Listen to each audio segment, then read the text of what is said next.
Retour à la case de départ au Liban. Après plusieurs semaines de concertation pour former un nouveau gouvernement, le Premier ministre libanais Mustafa Hadib, récemment désigné, démissionne.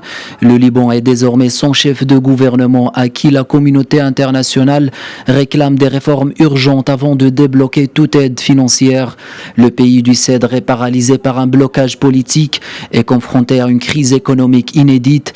La formation d'un nouveau gouvernement attendu par la communauté internationale semble très lointaine.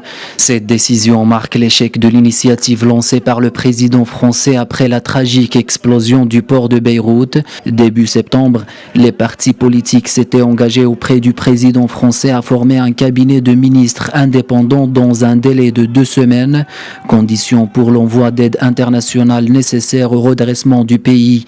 Au lendemain de ce renoncement, le chef d'État français a accusé la classe politique libanaise de trahison. Le président Michel Aoun, qui avait averti la semaine dernière que son gouvernement, le Liban, se dirigeait vers l'enfer, doit maintenant relancer les consultations parlementaires pour nommer un nouveau Premier ministre.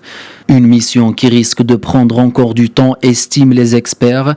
Avec ou sans gouvernement, la France va organiser avec l'ONU une nouvelle conférence d'aide pour le Liban d'ici fin octobre, après avoir levé le 9 août 250 millions d'euros avec ses partenaires.